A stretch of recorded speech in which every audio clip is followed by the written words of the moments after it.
Fala pessoal, começando aqui a gravação da nossa aula de hoje sobre termologia. Bora lá. Para quem não me conhece, eu me chamo Breno Dias, tá? Hoje eu faço medicina na UF, mas já ano passado foi o meu Enem que eu prestei. E assim, sou professor de física hoje e meu objetivo é trazer um pouco do conhecimento que eu adquiri nessa área para vocês, perfeito? Antes de tudo, eu queria deixar algumas bases aqui para a gente, principalmente na matemática, porque às vezes a gente tem pouco de dificuldade, se eu ficar retomando isso todas as horas durante a nossa aula, vai travar um pouco. Primeiro de tudo, eu quero ver se vocês dominam bem a questão da questão de ser diretamente proporcional ou inversamente proporcional. Vamos lá. Eu sempre dou esse exemplo aqui. Se eu digo que 5 vezes 2 é igual a 10, isso é uma verdade, né? Agora vamos supor que eu trave esse 2 aqui. Beleza? Eu não quero mudar esse 2. Vai ficar esse 2 da mesma maneira. Aí eu posso fazer o que com esse 5? Vamos dizer que eu multipliquei ele por 2, ou seja, vira um 10, né? Vira 10 aqui desse lado. Pô, o que vai acontecer do outro lado? 10 vezes 2 dá quanto? 20. Perfeito? Olha o que aconteceu. O que eu fiz com esse membro desse lado, eu também fiz com o membro do outro. Ou seja, se eu dobrei esse 5, eu também dobrei esse 10. Olha isso, ó, virou um 10 aqui e o 10 virou um 20. Então, eles são o quê? Diretamente proporcionais. O que está acontecendo com um está acontecendo com o outro na mesma proporção. Perfeito? A mesma coisa aconteceria se eu fizesse o seguinte com esse 5. Ó. Vamos supor que ao invés de multiplicar ele por 2, eu dividi ele por 2. Então, eu diminuí ele, né? Dividi ele aqui por 2. Iria virar o quê? 2,5. 2,5 vezes 2 dá quanto? 5. Então, olha o que aconteceu. Esse 10 também baixou. E baixou na mesma proporção, dividindo ele por 2. Tá? Perfeito. Então, olha, o que eu estou querendo dizer para vocês é o seguinte: esses membros que estão em cima aqui, ó, e de lados opostos na igualdade, são diretamente proporcionais, perfeito? Quando um está embaixo, por exemplo, vamos supor que eu tenho 10 sobre 2, isso dá quanto? 5, né? E o 2 e o 5 é o contrário, eles são inversamente proporcionais. Olha o que vai acontecer com 2 e percebe o que acontece com esse 5. Se eu dobro esse 2, por exemplo, eu aumento ele, multiplicando ele por 2, ele ia virar o quê? 4, né? Ficaria 10 sobre 4. 10 sobre 4 dá quanto? 2,5. Então, olha que eu aumentei esse 2 que estava embaixo e eu tive que diminuir esse 5 que estava em cima do outro lado.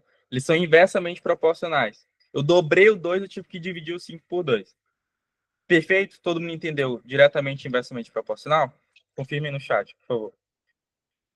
Beleza? Então, a gente pode continuar a nossa aula de fato aqui. O primeiro conceito que eu quero abordar com vocês é sobre propagação de calor, tá? São esses três tipos. Mas vamos lembrar antes o seguinte: o que é calor, pessoal? É quando eu pego corpos de temperaturas diferentes, vamos supor que eu tenho um corpo a 50 graus Celsius e encosto ele em outro corpo a 10 graus Celsius. O que acontece? Lembra que na natureza sempre é buscado o equilíbrio. Se eu pego, por exemplo, uma piscina, vamos supor que ela tem uma trave aqui no meio e está represado a água desse lado, tá? Se eu tiro essa trave, se eu removo essa barreira, o que vai acontecer? Essa água vai começar a descer, né? Ela vai começar a descer. Até chegar no momento que o nível da água vai estar perfeitamente o mesmo, elas vão estar na mesma altura. Então a natureza sempre busca o equilíbrio. Se eu encosto dois caras a temperaturas diferentes, um a 50 e um a 10 graus, a natureza não vai deixar isso de boas. Ela vai buscar alguma maneira de deixar eles na mesma temperatura. E qual a maneira que ela busca? É o calor, perfeito? O calor que é a transferência de energia térmica entre dois corpos. Energia térmica é esse grau de agitação ali das moléculas, tá? Cada objeto tem moléculas, óbvio, né? Se é matéria, tem átomo, né? E cada átomo se move com uma certa vibração ali. E a energia térmica é quão intensa essa vibração, tá? Pode imaginar assim, né? É um tipo de energia ali que está armazenado. Então, quando encosta esses dois corpos, o corpo que tem maior temperatura vai começar a transferir calor para o corpo que tem menor temperatura. Aí vai transferir esse calor para esse, até chegar no momento que eles vão estar em um estado de equilíbrio térmico, um estado que eles vão estar na mesma temperatura. Então, pode ser que esse 50 ele vire 20 graus Celsius, sei lá. E o outro também vai estar na mesma temperatura. E quando isso acontece, cessa a troca de calor. Perfeito? Aqui vamos supor que ele está a 20 graus Celsius também. Então, essa troca de calor foi sendo mantida até eles atingirem a mesma temperatura. Então, o calor é isso. Só que como é que esse calor ele pode ser propagado? Como é que ele pode ser transferido entre corpos? Aí vamos lá para a teoria, que existem 3 tipos. O primeiro deles é a condução, que é quando a energia térmica ela é transmitida partícula a partícula. E ela também exige o meio material. Vamos imaginar que eu tenho uma vela que está aquecendo aqui uma barra. Acendeu um isqueiro, começa a aquecer essa barra. Quando você aquece algo, a molécula daquele objeto ela começa a agitar mais intensamente. Então vamos supor que essa molécula que estava aqui, ela começa a vibrar de maneira mais intensa. Só que ela vai esbarrando na molécula que está do lado dela. E aí, ela esbarrando na outra molécula, ela faz com que ela também vibre mais intenso. Aí atingiu essa. Aí essa começa a atingir a outra. Perfeito? E aí você vai transferindo calor molécula por molécula. Cada molécula vai agitando a próxima e aí por diante. Então, esse tipo de propagação de calor é a condução. Você está transferindo energia térmica partícula a partícula através de meio material. O segundo tipo, pessoal, é a convecção, que às vezes a gente até confunde um pouco com a condução, só que é diferente. Vamos lá. Agora, a energia térmica ela está sendo transmitida por uma coisa chamada correntes de convecção. E com isso também tem o deslocamento da matéria. Eu dando um exemplo vai ficar mais visível isso. Vamos supor que você tem um ar-condicionado lá no seu quarto e começa a sair o quê? Começa a sair um ar mais frio, né? E quando a coisa está mais fria, pessoal, imagina que as moléculas estão mais próximas umas das outras, perfeito? E lembra que a densidade, como é que a gente calcula a densidade? É a massa dividida pelo volume de algo.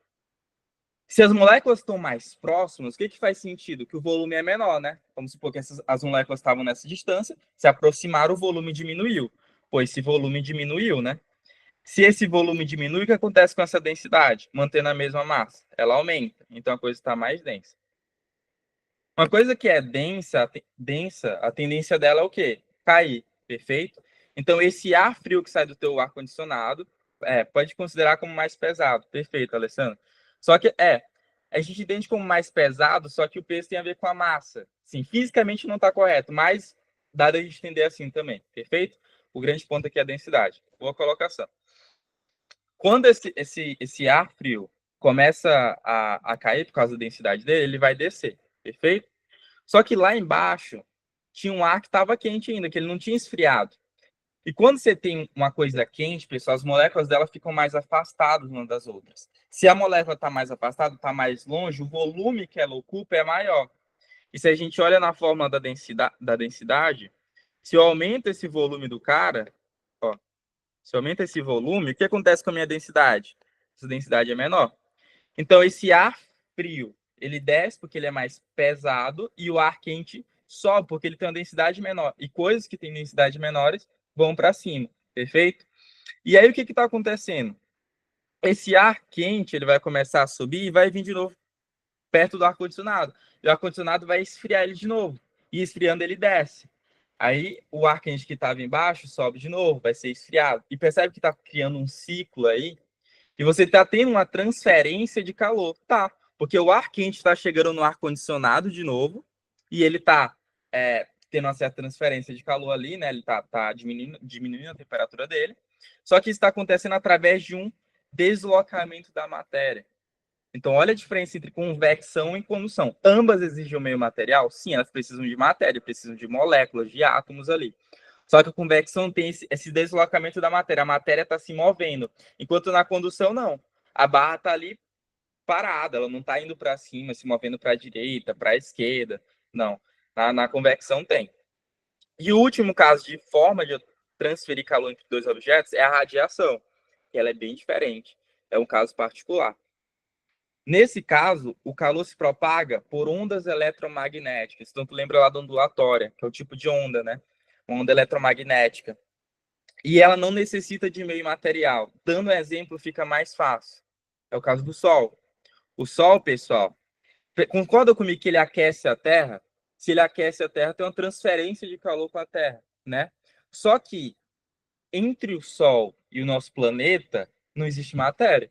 Existe uma coisa chamada vácuo. Então, através dessas duas primeiras opções, não teria a possibilidade de eu ter essa transferência de calor, porque não existe matéria nesse meio espaço, perfeito? Aí surge a radiação, né? Agora quem está trazendo esse calor não é mais o deslocamento da matéria, não é mais átomo agitando um átomo ali, molécula agitando molécula. São ondas que estão fazendo esse processo de levar até o nosso planeta, perfeito? Então, esse tipo de propagação de calor não precisa de um meio material, né? Perfeito? Então, são esses três tipos de propagação de calor que nós temos. Olha essa questão que caiu no Enem 2021, PPL, bem simples, bem fácil, bem direto. Na cidade de São Paulo, as ilhas de calor são responsáveis pela alteração da direção do fluxo da brisa marítima, que deveria atingir a região de Mananciais, tá? Mas, ó, eu vejo aqui logo na imagem, pessoal, a questão que imagem, eu sempre gosto de tentar ver o texto e ir também analisando o que tá sendo descrito ali, para ver se eu consigo fazer alguma conexão. Porque concorda comigo que se eu ler tudo isso e depois, às vezes, for para a imagem, eu posso não associar bem, mas quando eu estou lendo, já estou vendo a imagem, vou criando uma associação visual que faz com que eu domine bastante ali. Perfeito? Então, fala que tem uma brisa marítima que está chegando aqui na cidade, né? Mas quando ele cruza com a ilha de calor, aqui uma ilha de calor, né? A... Agora encontra um fluxo de ar vertical, ou seja, um fluxo de ar que vai para cima, que transfere para ela energia térmica absorvida das superfícies quentes da cidade, deslocando para altas altitudes. Então, eu estou vendo que a brisa marítima está chegando, mas ela está indo para cima. Já já eu explico por que isso acontece. Dessa maneira, há condensação e chuvas fortes no centro da cidade, em vez de na região de mananciais. A imagem apresenta os três subsistemas que trocam energia nesse fenômeno. O sistema é o Sol, essa brisa e essa ilha de calor. No processo de fortes chuvas no centro da cidade de São Paulo, há dois mecanismos dominantes de transferência de calor. Entre o Sol e a ilha, ou seja, entre o Sol e essa ilha de calor, e entre a ilha e essa brisa marítima.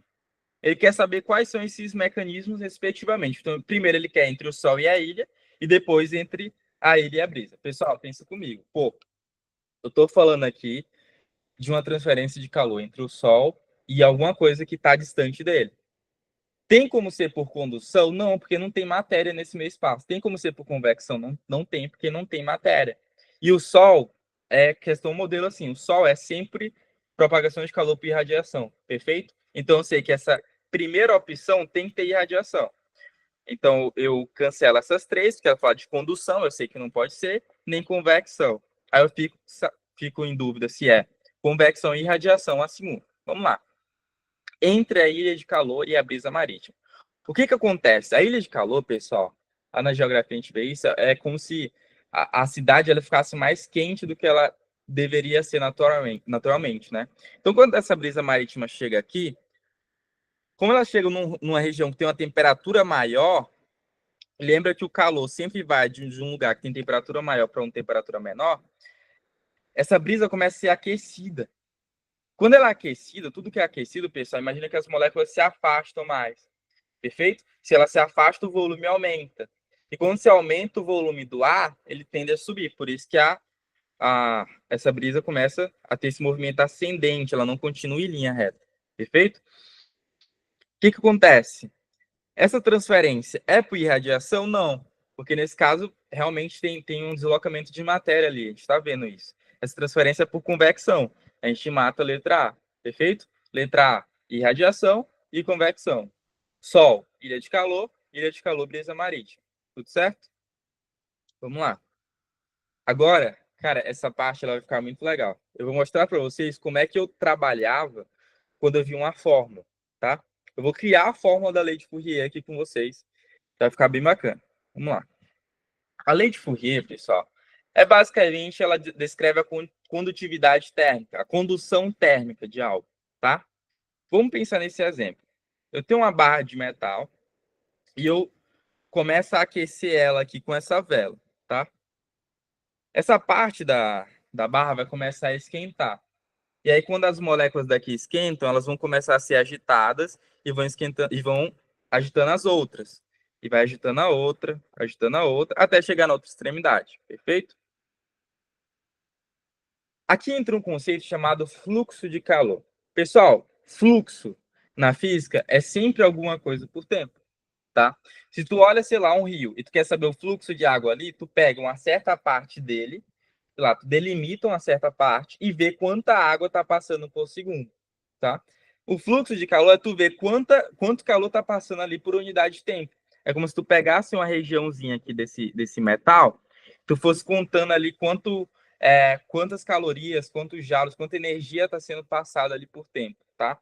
Então a gente poderia escrever, ó, ele é representado por esse símbolo, que o fluxo de calor é igual ao quanto calor está passando ali por tempo. E calor a gente pode medir tanto em joules, que é a medida de energia, quanto calorias, que também é a medida de energia.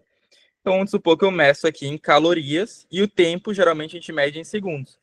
Então, se eu falar, tem um fluxo de calor de 5 ali, quer dizer que a cada 1 segundo passa 5 calorias. Ah, não, eu tenho um fluxo de calor ali de 20, ou seja, a cada segundo passa 20 calorias. Tranquilo? Vamos lá. Só que existe uma fórmula que ela fala isso para a gente.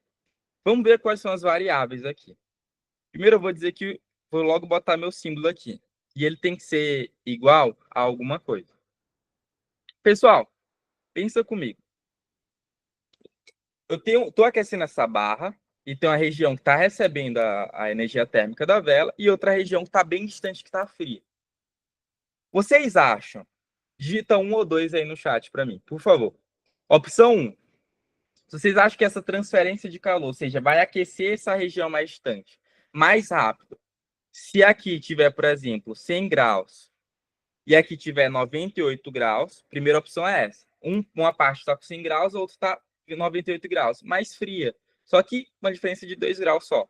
Ou quando aqui tiver, sei lá, 1000 graus Celsius e essa outra parte tiver a 2 graus Celsius. Opção 2. Qual opção que vocês acham que esse calor vai chegar lá mais rápido? Quando tem uma diferença de 2 graus Celsius só ou quando tem uma diferença de 998, que é nesse caso? 1 ou 2 no chat, por favor.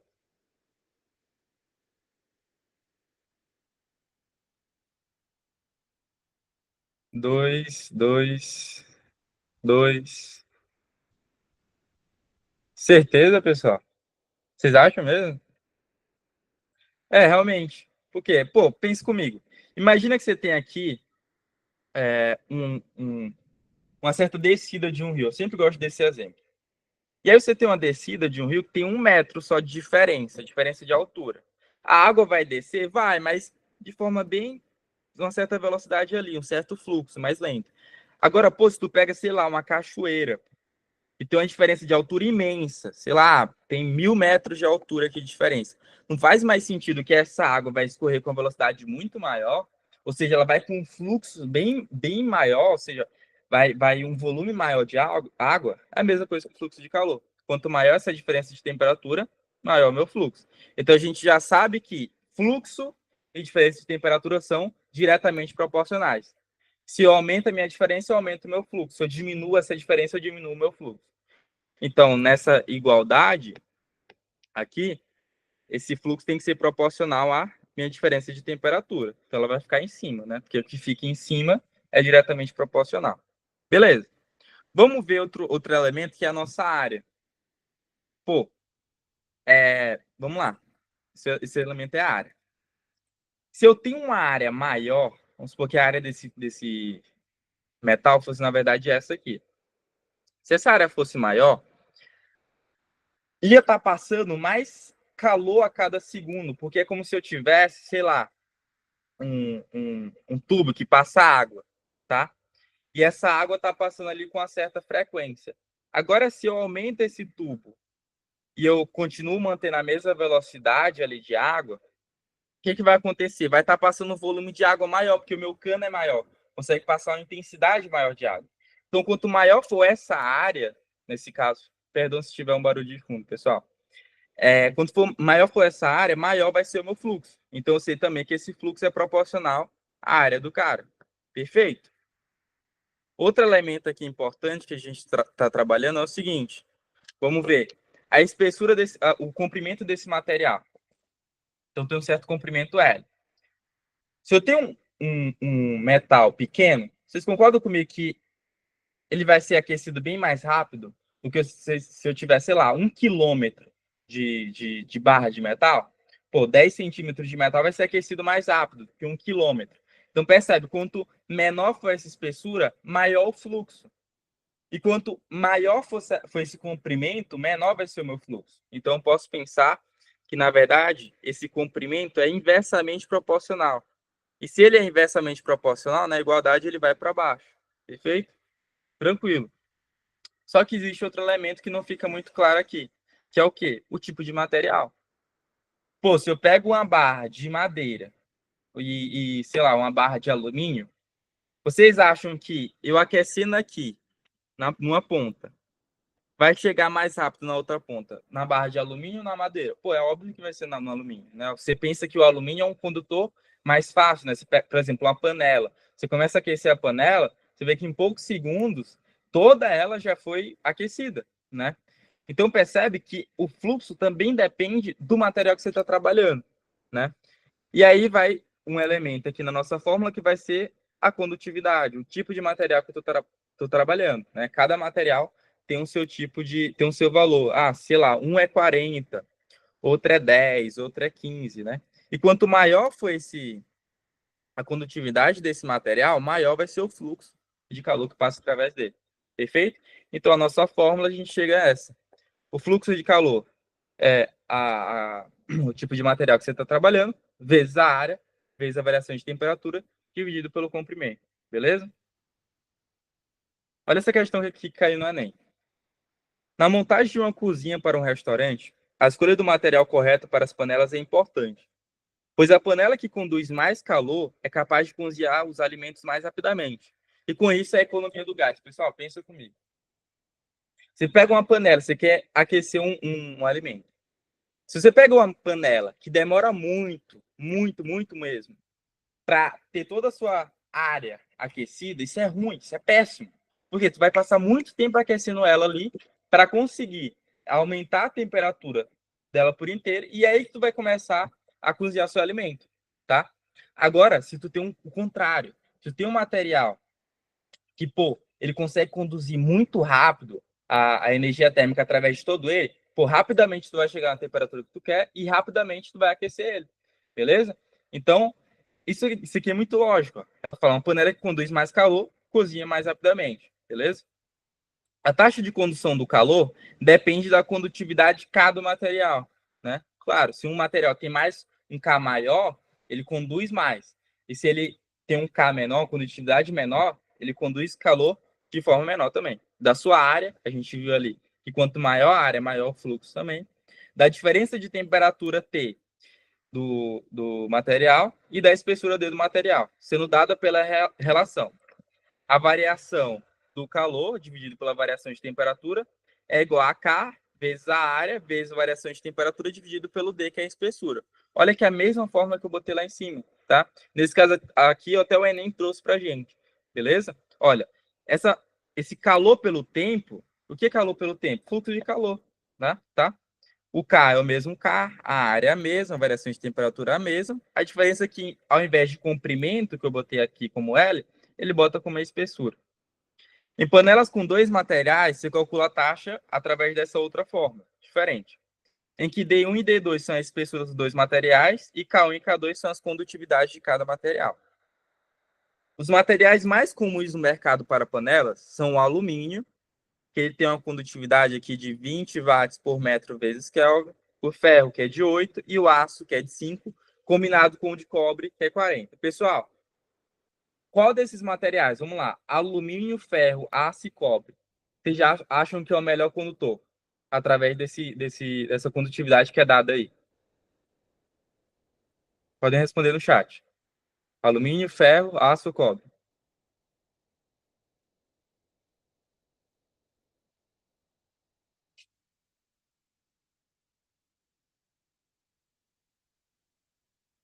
Vamos lá, não precisa ter vergonha, pessoal. Cobre, né? Percebe? Ele tá falando com condutividade de 40. Porra, é bem maior do que a dos outros, né? E lembra que a condutividade, ó, ela é proporcional ao fluxo de calor. Perfeito? Então, quem tem maior condutividade tem um fluxo de calor maior. Mas lembra que isso também depende da espessura do material, da área, da variação de temperatura, enfim. Aí ele fala assim: compara sua panela de ferro com a de alumínio e uma que é composta de metade da espessura em cobre e a outra metade de aço, tá? Todas com a mesma espessura e com a mesma área de fundo. Ele quer saber a ordem crescente da mais econômica para a menos econômica. Pô, traduz logo o que quer dizer que é mais econômica, porque em nenhum momento ele traz uma fórmula para isso. Tu tem que interpretar. Pô, se ela é mais econômica, quer dizer que ela aquece de uma maneira mais rápida, ou seja, o fluxo de calor dela é maior. Então, eu tenho, se ele quer dar crescente, da mais econômica para a menos econômica, primeiro eu tenho que botar que tem um fluxo de calor altíssimo, e por último tem que ter uma que tem um fluxo de calor muito baixo, beleza? E para isso eu tenho que comparar utilizando a fórmula. Vamos primeiro analisar quando do ferro, tá? Ferro, eu vou botar aqui também a de alumínio, e eu preciso a que é a mistura. Vou botar mistura aqui, tá? Vamos lá. O ferro, vamos calcular o fluxo de calor dele. O fluxo de calor dele é a condutividade. A condutividade do ferro é de quanto? 8. Beleza? Então eu vou botar 8. Vezes a área, pô, ele fala que todos têm a mesma área e têm a mesma espessura, tá? E eu considero também que no final das contas eles vão terminar com a mesma temperatura final, porque só faz sentido se eu trabalhar assim. Então a variação de temperatura vai ser a mesma também, tá? Então ficaria 8 vezes a área vezes variação de temperatura dividido pela espessura. Então esse é o fluxo de calor do ferro. Vou analisar o dos outros. O alumínio, eu lembro que o fluxo de calor, que a condutividade dele é de quanto? 20. Pô, então ficaria 20 vezes a área vezes variação de temperatura dividido pela espessura. Logo de cara, pessoal, eu analiso que o alumínio ele tem um fluxo de calor maior, ou seja, ele é o condutor melhor do que o ferro. E se ele conduz mais, ele vai ser mais econômico, ele vai ter um fluxo de calor maior, né? Então, nas minhas alternativas, eu tenho que achar algum que o alumínio vai ficar antes do ferro, beleza? Não pode ser letra E, porque a letra E traz o ferro primeiro. A letra D traz o ferro depois do alumínio. A letra C traz o ferro antes do alumínio. Isso não vai ser. Letra B, alumínio antes do ferro. Letra A, também alumínio antes de ferro. Então, eu já reduzi aqui. Presta atenção. Eu tinha quanto de chance de acertar antes? 20%, né? Ficaria 1/5, né? Uma alternativa dentre 5. Agora eu tenho 33%. Aumentou a minha chance de acerto. O que falta é saber dessa mistura, que é um pouco mais complicado, que meio que você tem que fazer uma média ali entre a espessura de cada um.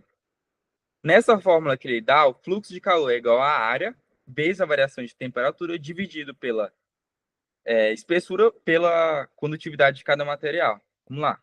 Então, meu fluxo de calor é igual a área vezes variação de temperatura dividido por espessura por K, né? Só que tu lembra que ele fala que a espessura de cada material, de cobre e de aço, é metade. Então vai ser D sobre 2. Tu pega a espessura e divide por 2 nesse caso, para cada um, né? Então ficaria D por 2 dividido por condutividade de algum dos dois. Vamos lá, vamos pegar a primeira do cobre. D por 2 por 40.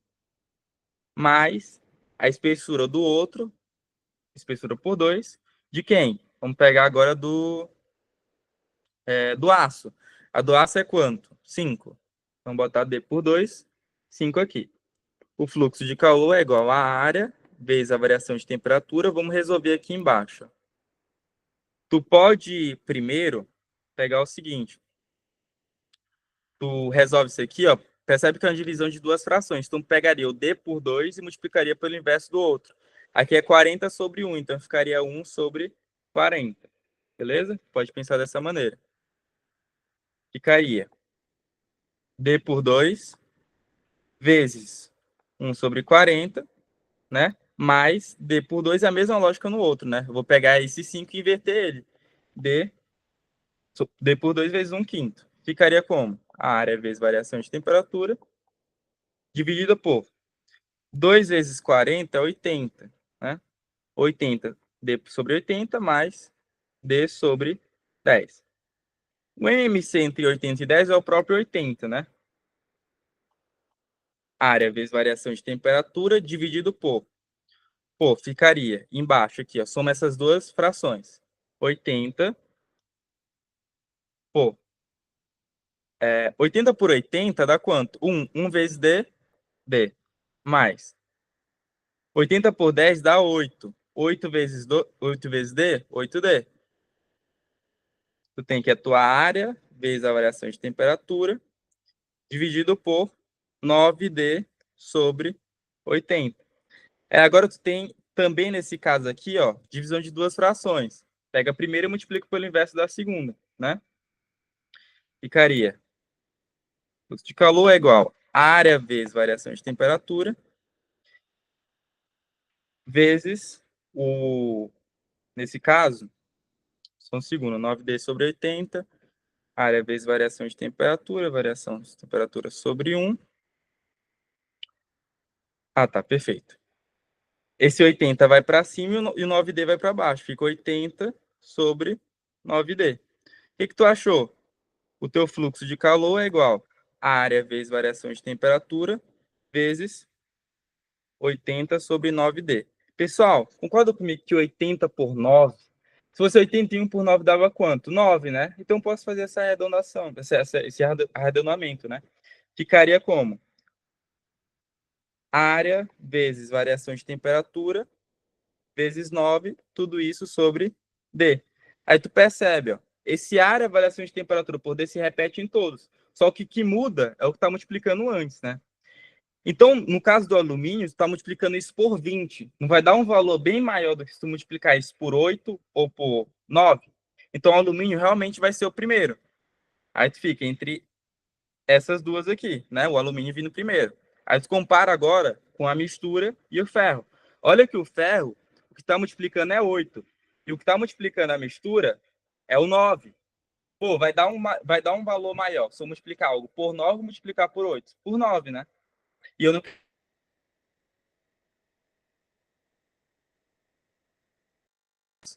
Aí fico com letra B. Primeiro alumínio, depois cobre aço e por último ferro, que tem o menor fluxo de calor e tem a menor economia. Beleza? Questão 112. Alguns recipientes de cozinha. Ó, vamos ver o comando. Considerando recipientes de mesma espessura, qual o material recomendado para manter o alimento aquecido por um maior intervalo de tempo? Tá? Então, eu quero que demore, que aquele.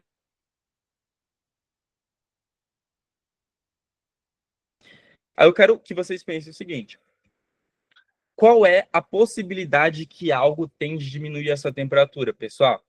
É quando ele perde calor para algo, né? E você perde calor através de quê? De uma propagação de calor, né? E nesse caso, quando ele está falando aqui, vocês vão ver que a questão fala de um recipiente, como se fosse uma panela. Se ele tem um objeto, um alimento dentro de uma panela, vamos supor que essa aqui é a minha panela, tá? Tem a panela aqui e tem um certo alimento ali dentro. Certo alimento.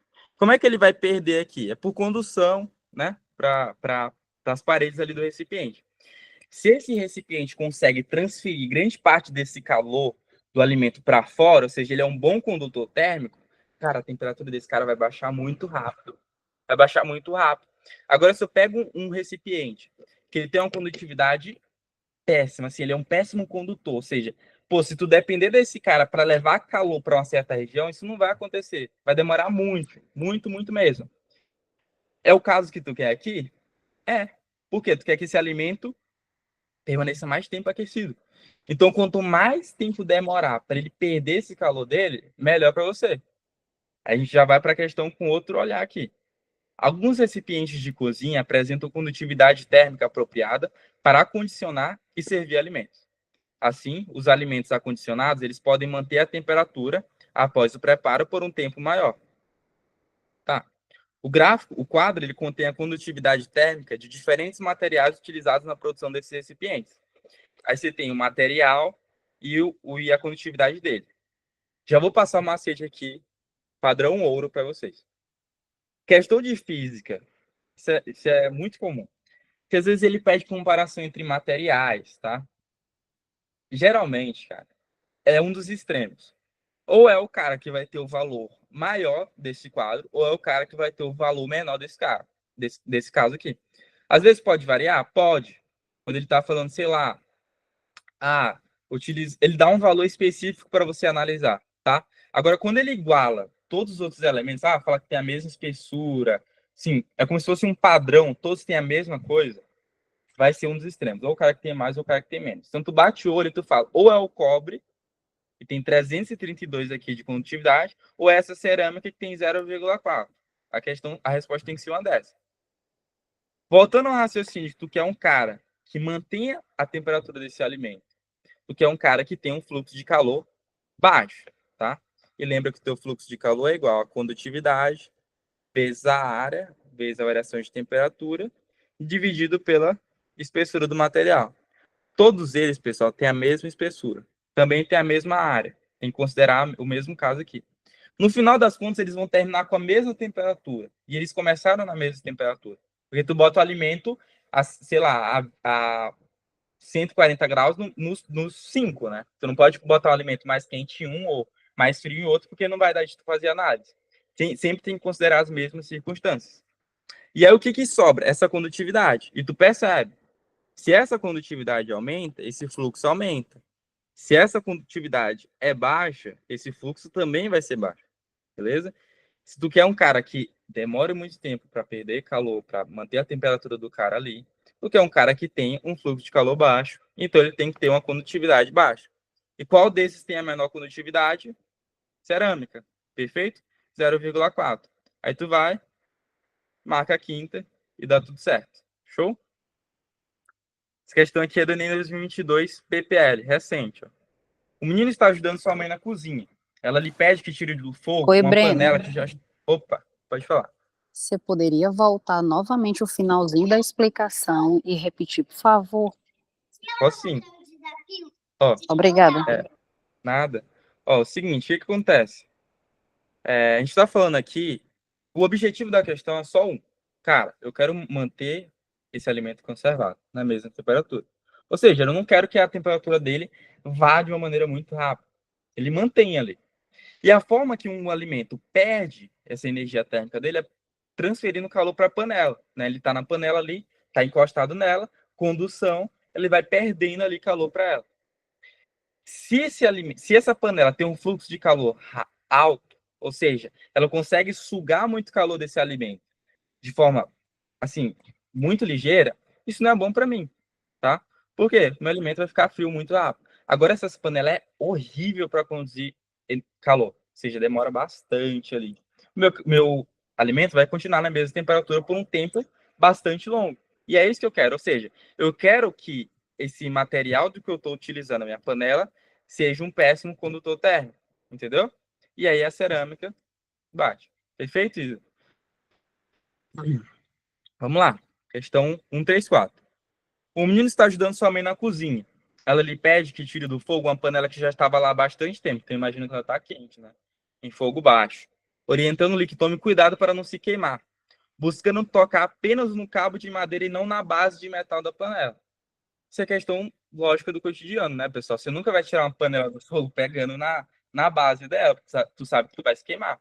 Tu pega no cabo, né? Às vezes é um cabo de borracha, de madeira, enfim, já vou explicar por que a gente utiliza isso. A questão quer saber por que a mãe falou para ele pegar na madeira e não no metal. Né? Ele fala que o metal em relação à madeira apresenta maior o quê? Calor específico, energia interna, temperatura, condutividade térmica e coeficiente de dilatação térmica. Pessoal, analisa o seguinte, até um raciocínio legal aqui. A questão ela não quer saber só o que o metal é maior do que a madeira, em relação à madeira. Não. Ele quer saber o que o metal é maior em relação à madeira e o que isso tem relação com a recomendação da mãe. Percebe? Porque tem as alternativas aqui que estão corretas. Só que elas não comprovam por que a mãe mandou o cara fazer isso. Tá? O raciocínio é esse aqui.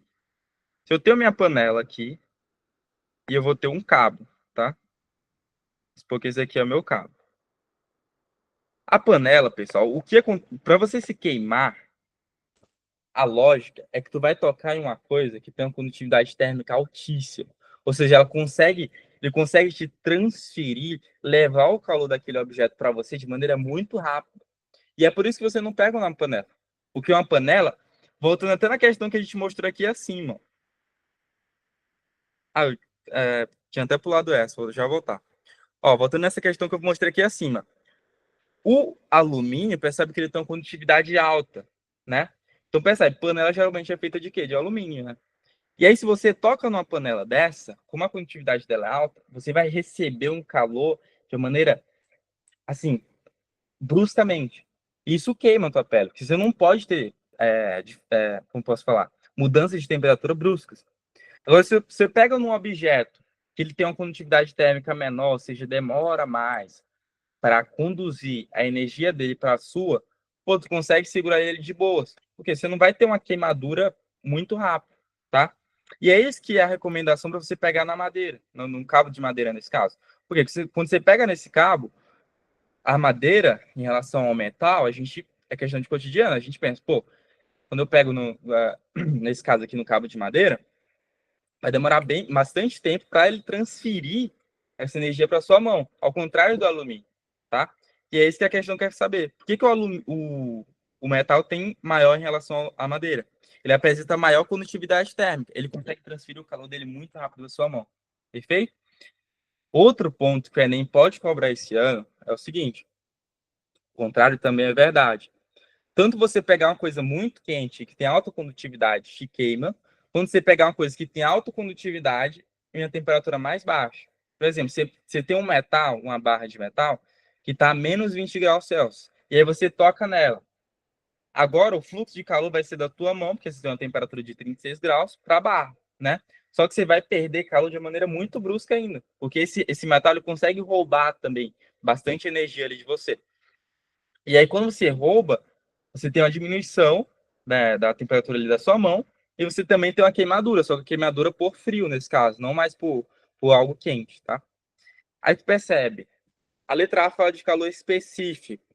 Calor específico não diz respeito à transferência de calor nesse caso, né? Ele diz respeito a quanto tempo, a quanta energia é necessária para eu aumentar em 1 grau Celsius 1 grama de um elemento. Eu já vou mostrar nas questões de calorimetria, explicar calor específico melhor. Apresenta maior energia interna. Imagina a energia interna como se fosse temperatura. O metal tem maior temperatura que a madeira nesse caso? Perfeito, ele tem, né? Só que isso não é verdade quando se relaciona com a recomendação. Não foi por causa disso que a mãe falou.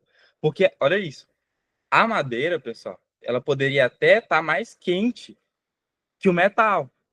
Só que ela tendo uma menor condutividade, mesmo você tocando nela, vamos supor que essa madeira estava a 120 graus Celsius e o metal a 50. Aí você toca nesse cabo de madeira e no metal. Cara, mesmo assim, você não vai se queimar na madeira. Não de forma instantânea. Por quê? Ela tem uma condutividade baixa. Vai demorar um certo tempo até que ela consiga transferir para você. Perfeito? Apresenta maior temperatura. Olha que a letra B e a letra C, elas falam a mesma coisa. Tá? Elas se anulam. Se uma está correta, a outra também teria que estar correta. Então não pode ser nenhuma das duas. E a letra E fala de coeficiente de dilatação térmica. Vocês acham que um metal, quando eu aqueço o metal, ele dilata mais que uma madeira? Dilata. Isso também está correto.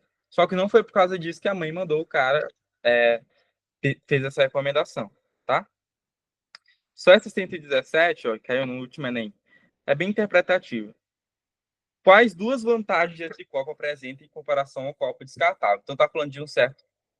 Caso tivesse alguma opção com calor sensível, seria essa correta? Vamos lá, calor sensível. Acontece o seguinte, Alessandro, calor sensível não é uma propriedade de um material, entende? Não, não é uma propriedade. Temperatura é propriedade de um material? Sim, ele pode ter uma certa temperatura. Ele pode ter uma certa condutividade. Ele pode ter um certo coeficiente de dilatação térmica. Ele pode ter um certo calor específico. Mas eu não posso dizer que um material, um objeto, tem calor sensível, tá? Porque o calor sensível é quando você está tendo a troca ali, não, não é coisa de material. Não posso falar que, sei lá, esse frasco tem um calor sensível de tanto. Não, não posso falar isso. Perfeito? Deu de entender? Show. Essa questão aqui, ó. O texto fala: uma cafeteria adotou copos fabricados a partir de uma composição de metal de plástico reciclado, não biodegradável, ou seja, não vai se degradar na natureza, e 50% de casca de café. O copo é reutilizável e retornável, pois o material é semelhante a uma cerâmica, suporta a lavagem, então tu pode lavar esse copo. Embora ele seja comercializado por um preço considerado alto, bem caro, quando comparado a de um copo plástico descartável, essa cafeteria possibilita aos clientes retornarem um copo sujo e levarem um café quente servido em outro copo já limpo e higienizado. O material desse copo oferece também um conforto de não esquentar na parte externa. Pessoal, mais uma questão de condutividade térmica. Olha que nos últimos 3 anos caíram 4 questões desse assunto, tá? Inclusive uma no último ano. Tem que pensar assim, pô, tem o meu copo ali e ele tem um certo líquido ali dentro, tá? O que que acontece? Se ele tem um conforto de não esquentar na parte externa, quer dizer que o calor que está aqui dentro, que está bem quente, o café, né? Vai demorar bastante para chegar na extremidade, ou seja, o meu fluxo de calor é baixo. Agora, se eu pegasse consequentemente, isso esquenta pouco do lado de fora, demora bastante para ficar quente.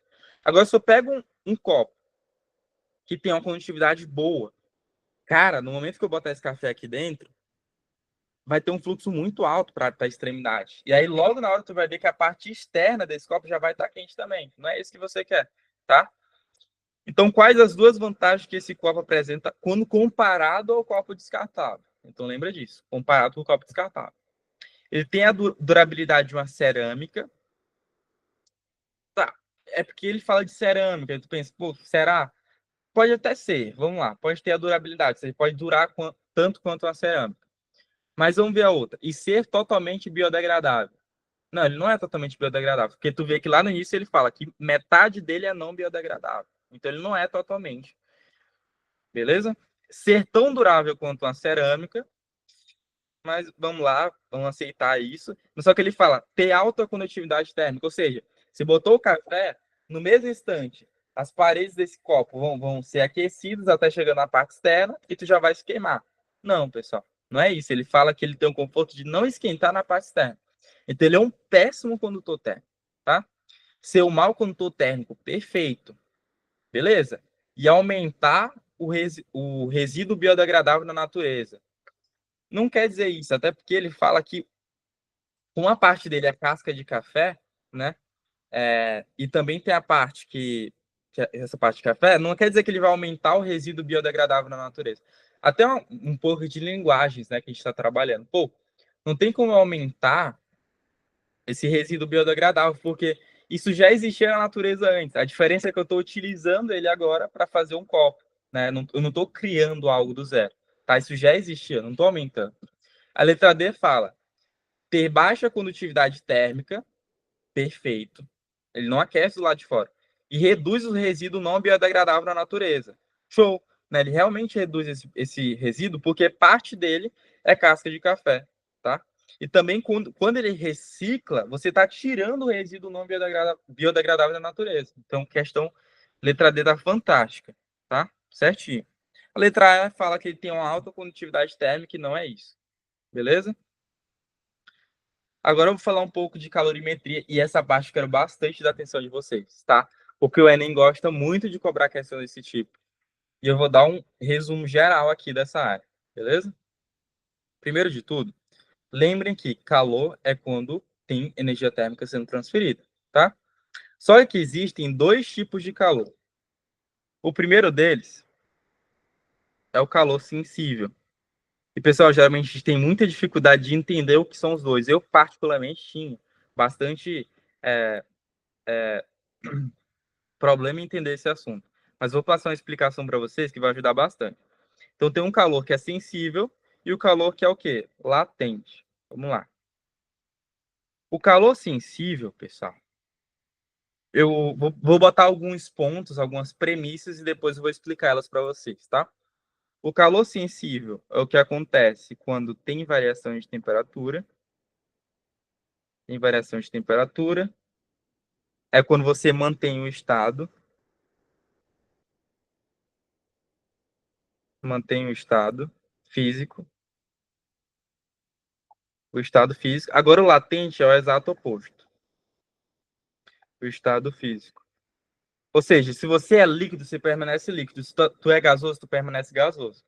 Agora o calor latente, ele não tem variação de temperatura, não tem ΔT e muda o estado físico. Ou seja, tu vai de líquido para gasoso, tu vai de sólido para líquido, muda o estado.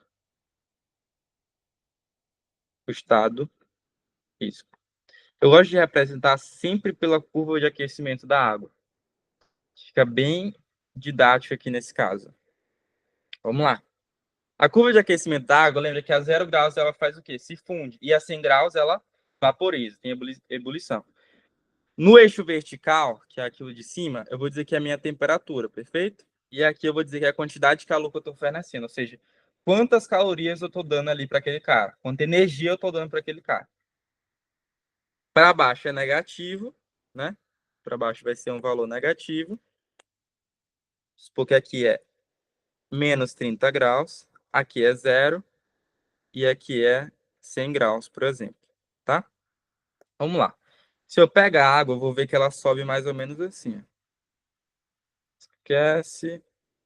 Isso. Ó, eu sei que na química a gente tem aqueles diferentes tipos de mistura, né? Mistura eutética, mistura azeotrópica. Você lembra? A fusão, a temperatura de fusão varia, outra a temperatura de ebulição que varia, enfim. Mas na física a gente vai considerar, e quando você está mudando de fase, você está indo de sólido para líquido, de líquido para gasoso, sua temperatura permanece a mesma, ela não vai mudar, tá? Então eu sei que aqui nesse 0 graus está acontecendo o quê? Fusão. A água está de sólido, tá de gelo virando água líquida. E em 100 graus ela está fazendo o quê? Está virando água ali, está se tornando água em vapor e antes estava em água líquida, perfeito? Vamos lá, pessoal. O grande ponto é o seguinte: o calor sensível vai ser as regiões que a minha temperatura está mudando. Eu gosto de imaginar o calor sensível como se fosse o calor que eu estou dando ali para o objeto e eu consigo sentir, olha, sensível, eu consigo sentir que eu realmente estou oferecendo calor. Qual a prova disso? Muda a temperatura. Pois se tu pega uma panela, coloca água dentro dela, e aí você liga o fogão, começa a aquecer, aí a água vai lá, 10 graus, 20 graus, 30, 40, 50, 60, 70. Você bota seu dedo lá, cara, tu vai sentir que essa temperatura tá mudando, tá? É um calor sensível, tem variação de temperatura e mantém um estado físico. A água ainda tá líquida ali nesse exemplo que eu tô dando para vocês. Agora no calor latente é a região que não varia a temperatura, tá? E quais regiões são essas? Quando eu tô mudando de fase, ó. A mudança de fase, minha temperatura não muda. E outro ponto é que muda o estado físico, beleza? Vamos lá. Olha essa primeira etapa aqui. Eu tenho menos 30 graus. Minha água está em que estado? Sólido. Percebe que indo para a direita, nesse caso, o que está acontecendo? Eu estou dando calor, estou fornecendo energia ali para o cara. Então, estou fornecendo energia, e a temperatura dele está fazendo o quê? Aumentando. Ó. Por mais que ainda esteja negativa, mas ele está indo ó, menos 30, menos 25, menos 20, menos 10, até chegar no 0 graus. Pergunto para vocês, está tendo variação de temperatura? Tá, então é um calor sensível. Eu estou no mesmo estado físico. Daqui para cá, olha que minha temperatura não está mudando, mas eu estou dando calor pro cara. Estou aquecendo, a temperatura está sendo a mesma, não está mudando. Beleza? Então é um calor latente. Depois, virou água líquida 100%. Começa a aquecer, dou calor, vai lá, 40, 50, 70, 80, temperatura mudando, calor sensível. Lá em cima de novo, latente, sensível. Beleza? Quero lembrar também vocês a fórmula desses caras, tá? Só jogar esse gráfico aqui um pouco para baixo. Ver se consigo selecionar. Cada um desses dois, pessoal, tem uma fórmula diferente. Vamos lá. Você está trabalhando com calor sensível, a gente diz que para tu calcular quanto calor foi fornecido ou cedido, eu calculo dessa maneira. A quantidade de calor é igual a massa vezes calor específico vezes variação de temperatura. Às vezes vocês conhecem isso como queimacete, enfim. Agora, no calor latente, a fórmula é essa. Eu pego a massa e multiplico pelo calor latente do cara. Galera, ponto importante. Compreenda a fórmula, não decora a fórmula. Olha como isso faz sentido. No calor sensível, na fórmula, tu vê que tem um quê? variação de temperatura, porque a temperatura muda. E isso é importante para você calcular quanto calor você deu para o cara. Imagina, se eu aqueço um cara em 100 graus Celsius, pô, vou dar uma certa quantidade de calor. Agora, se eu forneço bem mais, se eu, sei lá, aqueço ele 2.000 graus Celsius, ou seja, essa variação de temperatura aumenta muito, o meu calor também aumenta. Então, um depende do outro. Agora, se eu utilizasse essa mesma fórmula, num caso de calor latente, ou seja, nesse caso aqui, percebe que não tem variação de temperatura, ó. Q, massa, calor específico, variação de temperatura. Ou seja, se não muda, minha variação é de quanto? Zero. E isso aqui tudo multiplicado por zero daria uma quantidade de calor igual a zero. Isso faria com que eu tivesse uma interpretação errada da fórmula. Por quê? Eu pensaria que nesse caso aqui eu não estou fornecendo calor para o cara, mas eu estou fornecendo calor. Porque tu analisa, ó. Eu estou indo para a direita. Então, se eu estou indo para a direita aqui, eu estou dando calor para o cara. Percebe? E aí surge a necessidade de eu criar outra fórmula, porque essa não vai me bastar. E é aí que surge a fórmula do calor latente. Só pegar a massa e multiplica pelo calor latente. Não tem variação de temperatura nela. Por quê? Porque no calor latente não existe variação de temperatura. Beleza? Tudo certo? Outra forma. Eu quero abrir o imaginário aqui de vocês. Eu quero que vocês dominem mesmo a física. Tá? Não fiquem apenas decorando fórmulas, enfim. Olha isso. Quando eu estou aquecendo algo, pessoal, tô mudando a temperatura de alguma coisa, eu só estou fazendo o quê? Agitando as moléculas dele, né? Vamos supor que tem um objeto a 5 graus Celsius. Aí eu aqueço ele para 20. A molécula começa a agitar mais rápido. Aí 20, 30, 40, 50, 60, 80, 90, 100. Mas quando eu estou mudando um cara de estado de fase, que é esse ponto bem aqui, ó, olha o que acontece. Você mudar um objeto de estado físico, pessoal, um cara que está sólido virar líquido, um líquido virar gasoso, isso é muito mais profundo. Por quê? Porque agora você tem que realmente quebrar certas interações da molécula para você afastar mesmo, beleza? Então, quando você está mudando de estado físico, a tua preocupação deixa de ser agitar a molécula. A tua preocupação é o quê? Cortar, quebrar essas ligações. Então, tudo que você está absorvendo, olha aqui, ó. Eu estou dando calor pro cara. Tudo que eu estou fornecendo de calor não está sendo utilizado para aumentar a temperatura. Olha que está a mesma. 5 está em 0 graus nesse caso. Está sendo utilizado para quê? Para romper essas interações. E aí, rompendo elas, você muda de fase. Então, é mais um raciocínio que vocês podem ter aí para vocês. Perfeito? Então, vamos ver essa questãozinha aqui. Ó. Em uma indústria alimentícia, para produzir doce de leite, utiliza-se um tacho de parede oca com entrada para vapor de água a 120 graus Celsius e uma saída para água líquida em equilíbrio com vapor a 100 graus Celsius. Então, a água chega em vapor. Se está a 120 graus, ele nem precisava falar que estava vapor de água. Tu já imagina que está em vapor mesmo. E sai a 100 graus. Então, vai perder um pouco de temperatura. Ao passar pela parte oca do tacho, o vapor de água transforma-se em líquido, liberando energia. Isso aqui também é importante. Lembra lá das mudanças de estado físico. Quando eu estou indo de sólido para líquido e de líquido para gasoso, pessoal, o meu objeto ele precisa absorver energia, pegar energia para ele. Eu digo que é uma transformação endotérmica, dentro térmica. Ele absorve energia para dentro dele, beleza? Agora, quando eu tenho um processo contrário, está indo de gás virando líquido, de líquido virando sólido, libero energia, tá? E se eu libero energia, é uma transformação exotérmica. Tá? Então, quando o vapor de água transforma-se em líquido, libera energia, isso a gente já sabe. Tá? A questão fala, mas a gente tem noção disso. Realmente, quando você regride ali, você vai de uma coisa que é gás para virar líquido, você tem que liberar um pouco de energia, até para as suas moléculas se aproximarem mais uma das outras. A parede ela transfere essa energia que recebeu desse gás virando líquido para o interior do tacho, resultando na evaporação de água e consequente concentração do produto. No processo de concentração do produto, utiliza energia proveniente de onde? Cara, eu vou desenhar, mas você nem precisava saber de desenho na hora. Mas vamos supor, sei lá, pode nem tá certo o desenho, mas é como se fosse assim, ó. Você tem um tacho, como se fosse uma panela ali, tá? Aí entra dentro dela esse gás, tem uma abertura para entrar a água em formato gasoso. E dentro dela tem esse doce de leite, que é o que a questão tá me falando ali. Tem um doce de leite dentro dela, bem concentrado, beleza? Doce de leite ali dentro. O que vai acontecer? Eu joguei. Vou diminuir aqui. Eu joguei aqui o vapor de água que vai entrar para essa abertura. Aí a água tá lá, 120 graus Celsius, bem quente. O que vai acontecer? O doce de leite vai uma temperatura menor, ou seja, a energia térmica vai de onde tem maior temperatura para onde tem menor temperatura. Então ela vai dessa água em vapor que está entrando para o doce de leite. Vai para o doce de leite. Quando chega no doce de leite, pô, o doce de leite, quando você faz, ele também tem uma certa água ali dentro dele, tá? E aí você está aquecendo ele. Quando você aquece ele, a água vai começar a evaporar.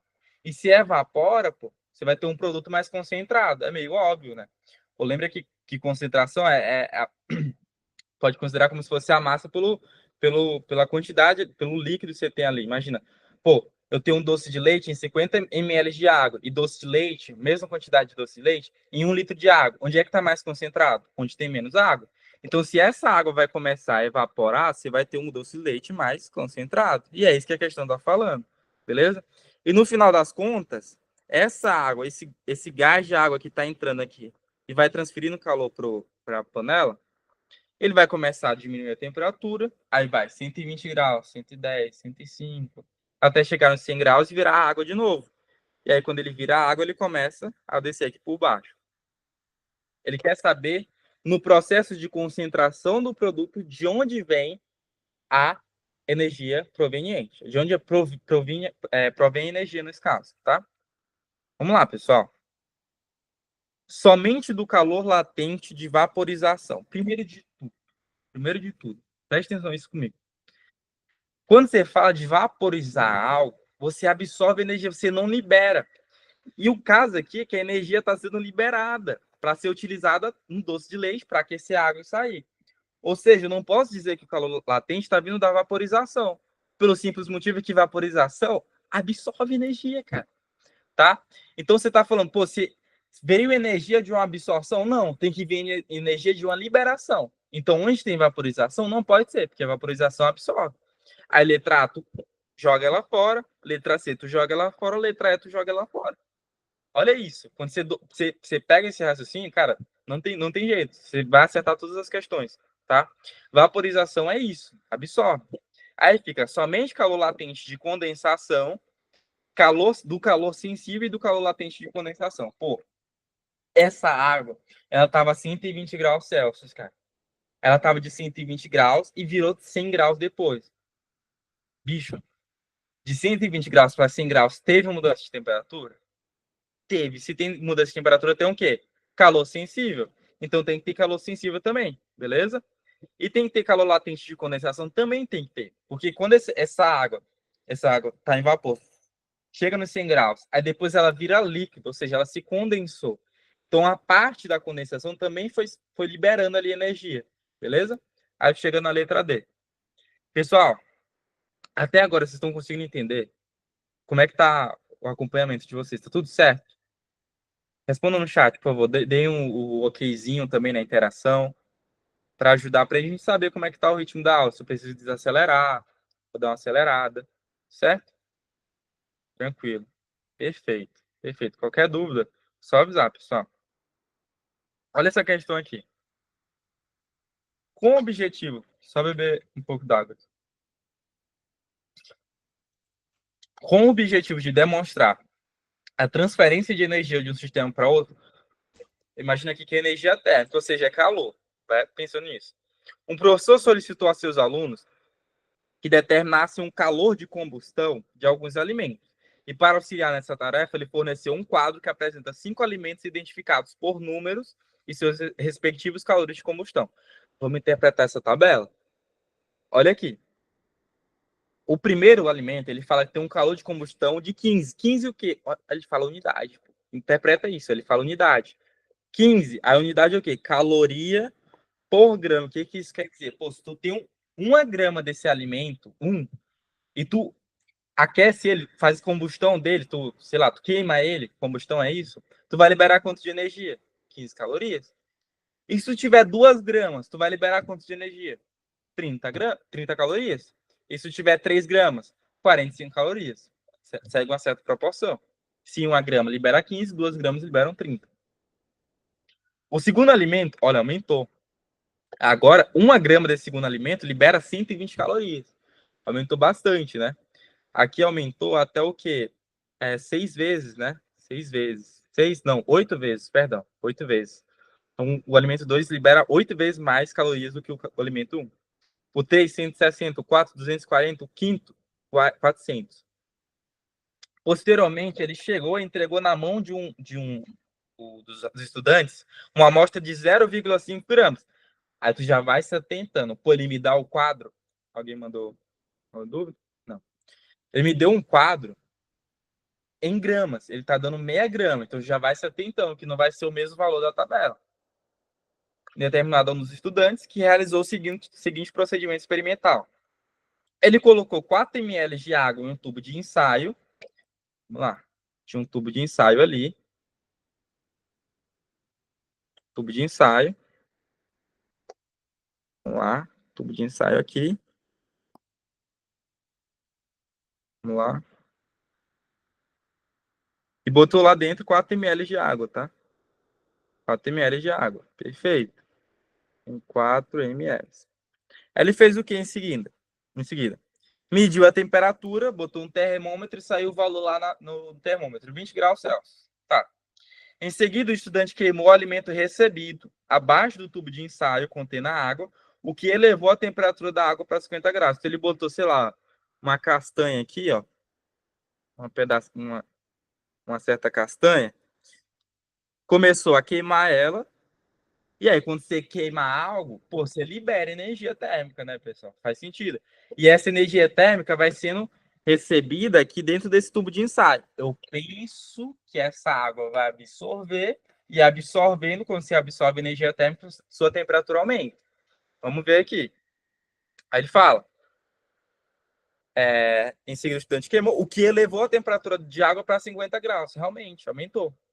Considere que, nas condições do experimento, a perda de calor para o ambiente é desprezível, ou seja, nada vai para o ambiente. E o calor específico da água e a sua densidade são, respectivamente, 1 caloria por grama vezes grau Celsius e a densidade dela é de 1 grama por ml. Ele quer saber qual alimento do quadro o estudante recebeu do professor. Só recapitular aqui rapidão, pessoal, o conceito de calor específico, tá? Ó, calor específico é quando você tem o seguinte, ó, você sabe, a gente apresenta assim geralmente, você sabe quantas calorias são necessárias para tu pegar 1 grama de um cara e aumentar ele em 1 grau Celsius. Por exemplo, eu te digo que um objeto, primeiro, calor específico não é de objeto, é de substância. Eu falo o seguinte, pô, a madeira tem um calor específico de 5. Aí tu pergunta, tá, o que isso quer dizer? Quer dizer que se eu tenho 1 grama de madeira, eu quero aumentar ela em 1 grau Celsius, eu dou 5 calorias para ela. É só isso, tá? Ah, eu tenho uma substância que tem um calor específico de 200. Então, se tu quer que 1 grama desse cara aumente em 1 grau Celsius, tu dá 200 calorias. Aí tu pensa, e se eu tiver 2 gramas e eu quero aumentar 1 grau Celsius? Eu dou 400 calorias, vai dobrando, perfeito? Tranquilo. Nesse caso aqui, pessoal, para a gente saber quanto calor foi liberado, a gente tem que saber quanto calor que essa água absorveu. E aí lembra que você tem duas maneiras de calcular o calor absorvido ou liberado. São essas fórmulas. Latente e sensível. Tá mudando a temperatura? A gente viu que tá. Então eu vou utilizar o sensível, vou utilizar esse Q macete. Vamos lá. Eu tenho o quê? Que a quantidade de calor que foi absorvido pela água é igual à massa dela. Aí tu olha, qual a massa de água que eu tenho? Eu tenho 4 ml. ml é massa? Não é. Massa é grama, quilograma, enfim. Mas ele me deu a densidade da água. Ele fala que 1 ml de água tem 1 grama. Então, se eu tenho 4 ml de água, eu tenho quanto? Tenho 4 gramas também, né? Então, a massa é de 4. Massa vezes calor específico. Qual que é o calor específico da água? Ó, 1 caloria por grama vezes grau Celsius. Então, calor específico de 1 também. E a variação de temperatura, ou seja, o que é a variação? É o final menos inicial. O cara terminou com 50 e começou com 20. 50 menos 20 dá 30, tá? 30 positivo. Quantidade de calor é 4 vezes 1 é 4. 4 vezes 30. para tu pegar um número e multiplicar por 4, lembra que 4 é 2 vezes 2. Então, tu pode dobrar o número duas vezes. 30 vezes 2, 60. Dobra 60, 120. Tem 120 calorias. Porque tu utilizou calorias como unidade nesse caso. Aí a gente bate, né? Alimento 2, questão correta, a gente vem e marca a letra B, a gente acerta, né? Aí se tu marca isso no dia da prova, tu vai chegar em casa, depois do Enem, vai ver o gabarito, vai ver, pô, errei uma questão de física. Por quê? Porque, cara, isso seria se ele tivesse utilizado 1 grama do alimento. Mas ele não utilizou 1 grama, ele utilizou meia grama só, tá? Então, para tu saber qual alimento que ele utilizou, tem que lembrar o seguinte, pô, tem um certo alimento nesse meio aí que, quando eu pegar 0,5 gramas dele, ele vai liberar 120 calorias, que foi isso que eu achei aqui, tá? Aí lá na tabela tá tudo em função de 1 grama. Aí eu quero saber, quando ele tiver 1 grama, quanto é que ele vai liberar? Macete para a regra de 3. Percebe, pessoal, que daqui para cá, o que aconteceu? Eu peguei 0,5 e multipliquei por 2. Então, do outro lado tem que acontecer a mesma coisa. Eu vou pegar esse 120 e dobrar ele também. 120 vezes 2, 240 calorias. Aí tu vem e tu marca a resposta correta. 4. Perfeito? Letra D. Certo? Vamos para a próxima. Essa questão é bem legal. Bem legal mesmo. Eu vou até mostrar um macete para vocês que eu tinha para conseguir eliminar alternativas, às vezes, só batendo o olho, porque tem um certo padrão.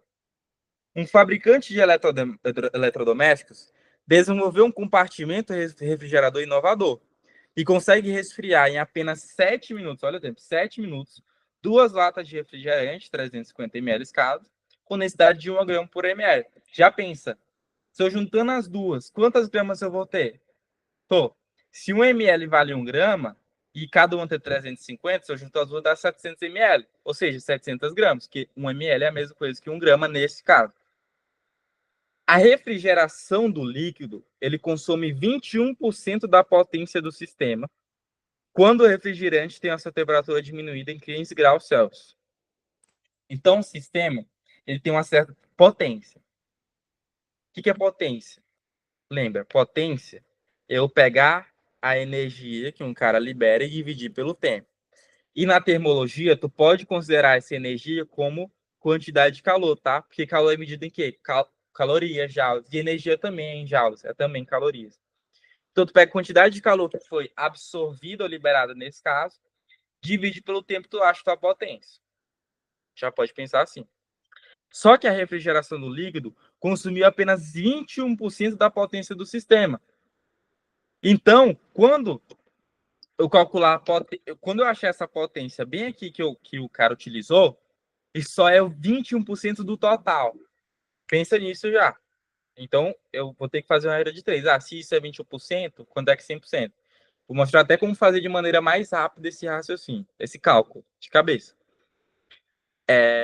Quando o refrigerante tem a sua temperatura diminuída em 15 graus Celsius. Considere o calor específico do refrigerante igual a 1 caloria por grama vezes graus Celsius, e 1 caloria vale 4,2 Joule. A potência total em watts desse dispositivo refrigerador é aproximadamente. Pessoal, watt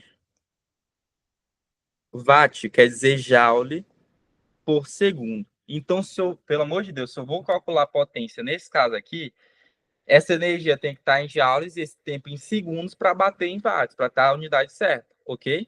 Beleza? Qual que é o tempo que esse cara passou ali? 7 minutos. Aí eu vou botar aqui quantidade de calor que foi absorvida, foi liberada ou absorvida no caso, dividido por 7. Aí tu vai e erra. Por quê? É em segundos, cara. Tá em watts, então é segundos. Então, 7 minutos para segundos, eu tenho que fazer o quê? Multiplicar por 60. Se 1 minuto tem 60 segundos, 7 minutos vai ter 7 vezes 60. E eu vou manter assim. Nem vou calcular esse produto ainda. Agora eu preciso saber a quantidade de calor que teve nessa parada aí. Lembra que esse refrigerante ele está tendo a temperatura diminuindo. Ele fala de calor específico. Pô, só lembra, calor sensível nesse caso. E a quantidade de calor, quando é sensível, tu pega a massa do cara, multiplica pelo calor específico dele, pela variação de temperatura, e tu acha esse aqui. Aí, pessoal, preste atenção nas unidades, tá? Preste atenção nas unidades. Eu sempre digo que em calorimetria, a unidade do calor específico é a que manda em tudo, tá? O que eu quero falar? Se tu usa um calor específico em calorias, grama, grau Celsius, quando tu for usar energia, tu vai ter que usar em calorias. Quando tu usar massa, tu vai ter que usar em gramas. Quando tu usar temperatura, tu vai ter que usar em grau Celsius. E a minha quantidade de calor, no final das contas, se eu utilizar esse calor específico em calorias, eu vou achar esse Q em calorias também.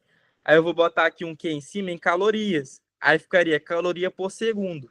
Mas isso não é watt. Isso não é watt. Watt é joule por segundo. Então, usa essa energia, ao invés de calorias, use em joules.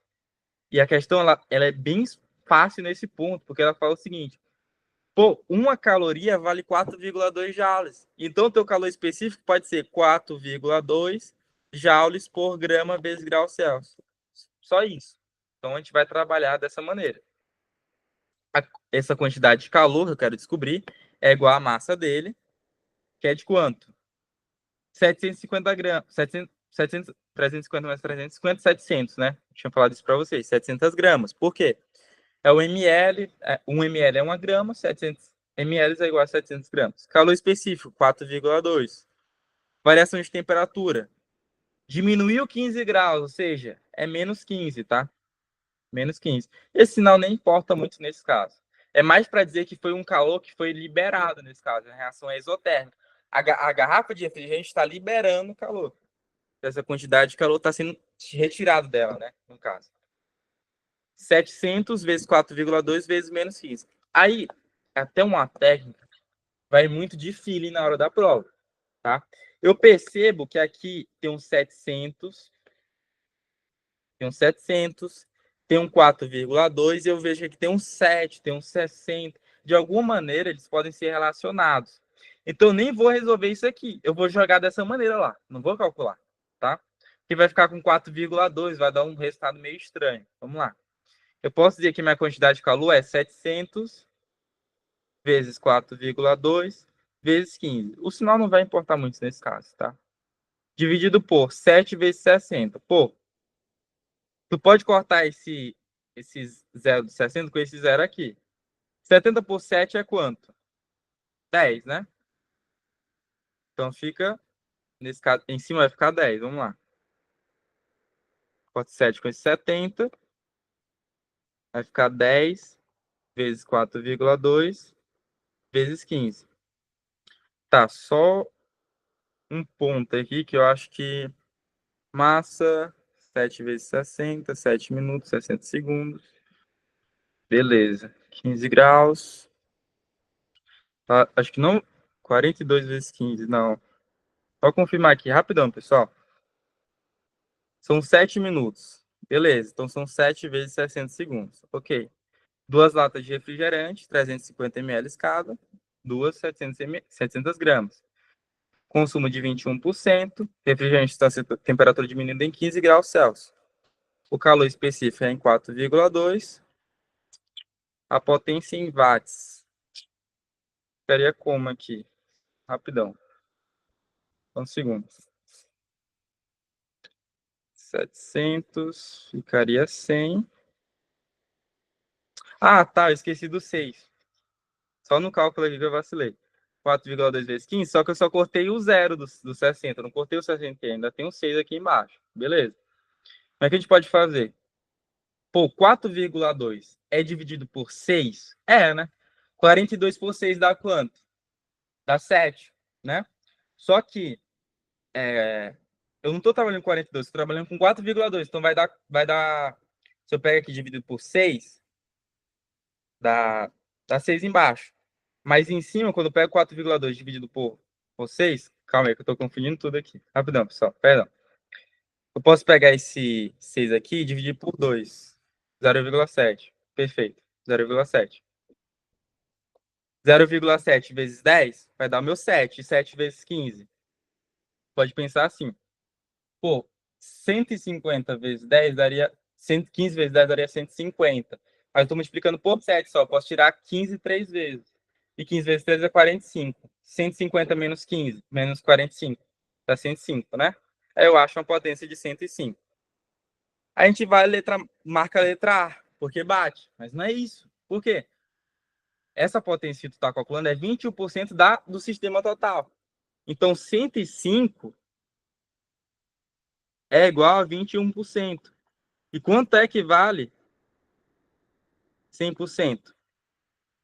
Aí tu pode pensar dessa... Eu não resolveria esse cálculo na hora, tá? Eu pensaria assim, pô, seria 1.500? Não, né? Porque 1.500 eu teria que pegar esse 105 e multiplicar por mais de 10. Não daria, né? Agora, pode ser 500? Não, 500. Pode ser 315, perdão? Não, porque 105 relacionado a 315 dá 300 dá 33%, na verdade. Tá? Porque 105 é um terço de 315. 120 também não, porque está muito próximo. Aí tu pega 500, multiplica por 5 e aproxima. Perfeito. Pode fazer dessa maneira também, tá? E aí eu acho que a letra correta é 500. Mas se tu resolvesse a regra de 3 também, daria o valor certinho. O que eu queria mostrar para vocês, o grande ponto-chave é o seguinte. Quando eu falo uma questão que tem 21%, quando tem uma certa porcentagem, cara, é batido que o Enem vai trazer uma alternativa, que é o valor certo, e a outra que é errado, que é a porcentagem. Por exemplo, se ele fala que é 21% da potência do sistema, ele sabe que vai ser o total, vai ter um valor que vai ser o total e vai ter outro que vai ser 21% dele. Aí se tu olha, por exemplo, 1.500, não teria como ser o total de nenhum aqui, né? Porque, por exemplo, 500 em relação a 1.500 é 33%, né? 315 é tipo 20%, uma parada assim. Os outros são bem menos. Então, não vai bater nesse caso, né? Não, perdão. Na verdade, bate. 315 poderia ser. O 315 é 21% de 1.500. Então, tu ficaria que poderia ser 1.500 uma alternativa, tá? A mesma coisa deixa eu ver, posso comparar quais? O 500 e o 105, que 105 é 21% de 500. Então, tu vê que teria que ser ou 500 ou 1.500, porque dentro delas tem duas alternativas que são 21% delas duas. Se ficou muito confuso esse final, foca realmente na resolução, mas às vezes isso ajuda. Tu bateu o olho e tu fala, tem uma alternativa.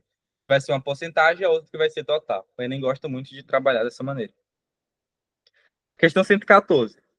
A variação da incidência solar sobre a superfície da Terra, ela resulta em uma variação de temperatura ao longo de um dia chamada amplitude térmica. Óbvio, né? Você vai ter um momento de dia que vai estar mais quente, outro momento que vai estar mais frio, porque a incidência solar diminui, né? Quando o sol incide mais em uma certa região, ali a temperatura aumenta. Quando incide menos, a temperatura diminui. Vai ter o quê? Uma amplitude. O que é amplitude? Diferença entre maior e menor. Edificações e pavimentações realizadas nas áreas urbanas contribuem para alterar as amplitudes térmicas dessas regiões, em comparação com regiões que mantêm as suas características naturais, com presença de vegetação e água, já que o calor específico do concreto é inferior ao da água. Vamos lá. Calor específico, lembra que quanta energia eu preciso dar para um cara? Para eu aumentar a temperatura dele de uma certa massa, 1 grama em 1 grau Celsius? Se eu digo que o concreto tem um calor específico menor, inferior da água, o que isso quer dizer? Se eu pego 100 calorias e dou para uma certa massa de concreto, e dou 100 calorias também para uma certa massa de água, como o concreto ele tem um calor específico menor, ou seja, eu consigo variar a temperatura dele mais fácil, essas 100 calorias vai aumentar bem mais a temperatura do concreto que da água. A água, pessoal, lembra que ela é muito difícil tu aumentar ela, beleza? É muito difícil tanto tu aumentar a temperatura quanto diminuir essa temperatura. Perfeito? Então, se ele fala que o calor específico do concreto é inferior da água, ele consegue variar mais a temperatura, consegue aumentar mais, diminuir mais. Assim, parte da avaliação do impacto ambiental que a presença do concreto proporciona às áreas urbanas consiste em considerar a substituição da área concretada por um mesmo volume de água. E tu compara a variação de temperatura devida à absorção da radiação solar nas duas situações. Então, por exemplo, tu pega 1 metro cúbico de concreto, ali que tu tem na tua área urbana, e tu pensa como se ali fosse água, na verdade. Tu comparar como é que seria a variação de temperatura nesse caso. Logo de cara, eu penso que a variação de temperatura no concreto vai ser bem maior do que a da água. Porque é mais fácil tu variar a temperatura dele do que ela, perfeito? Desprezando os efeitos da evaporação e considerando que toda a radiação é absorvida, ou seja, toda a energia que chega ele pega, nada vai ser dissipado, essa avaliação pode ser realizada com os seguintes dados. Aí tu vai ter densidade da água, do concreto, calor específico de cada um. Olha aqui o calor específico do concreto, bem menor que o da água, tá?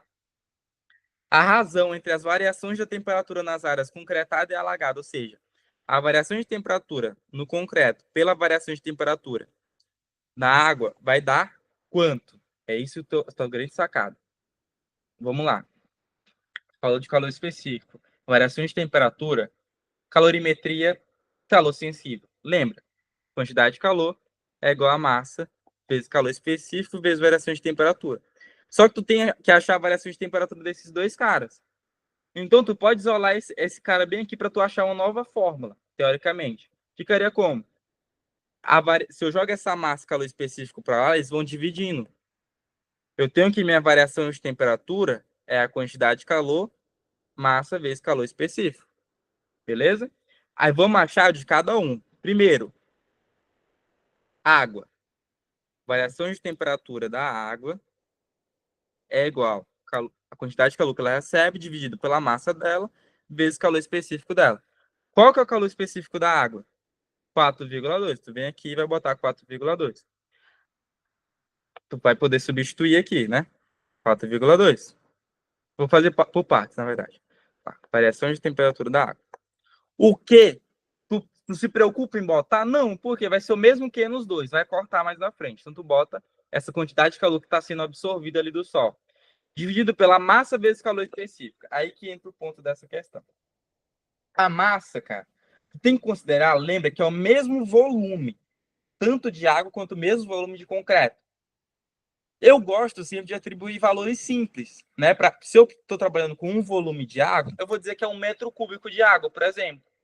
E na densidade ele fala que 1 metro cúbico de água tem 1.000 quilos. Então eu vou trabalhar com esses 1.000 quilos. E quando for na massa lá do concreto, eu vou fazer a mesma lógica. Eu estou pegando 1 metro cúbico de concreto, lembra que tem que ser o mesmo volume, e 1 metro cúbico de concreto tem 2.500 quilos. Perfeito? Então, se eu estou falando da água, minha massa vai ser quanto? 1.000 quilos, tá? Nesse caso. Perfeito? 1.000 quilos. Vezes o calor específico. Calor específico, joule, gramas por grau Celsius. Aí é que entra outra sacada fundamental. Lembra do que eu falei na questão anterior, cara? O calor específico é o que manda, tá? Sempre tenta usar as unidades dos outros elementos nas unidades do calor específico. O calor específico está em joule, então usa energia em joule. O calor específico está em grama, pô, usa a massa em grama. E a temperatura está em graus Celsius, usa também nesse sentido, tá? Então, lembra que esse calor específico está em gramas aqui e a tua massa tu botou em quilos? Faz quilo virar grama, isso vai ajudar o teu trabalho, tá? 1.000 quilos são quantas gramas? São, cara, 1 milhão de gramas, 10 a sexta gramas, tá? Então, ficaria 1.000 vezes 10 a terceira, que quilo é 10 a terceira, né? No final das contas, ficaria 10 a sexta, tá? 10 a sexta gramas. Vezes o calor específico, é de quanto? 4,2 da água, ele fala aqui. Aí tu vai trabalhar com do concreto. Perfeito, concreto. Concreto. A variação de temperatura do concreto é a quantidade de calor que ele recebe, dividido pela massa dele. Lembra, 1 metro cúbico também.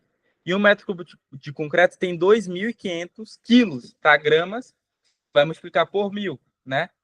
Ficaria, eu posso escrever como 2.500 vezes 1.000, que é quilograma, né? Aí virou grama, vezes o calor específico, que é de quanto? 0,8, tá? 0,8. Percebe que está muito 2.500 vezes 0,8. Uma sacada para você. Multiplicar o número por 0,8 é fazer o que com ele? É pegar 80% dele. Concorda comigo? Opa, perdão. Vamos lá. Perdão, pessoal.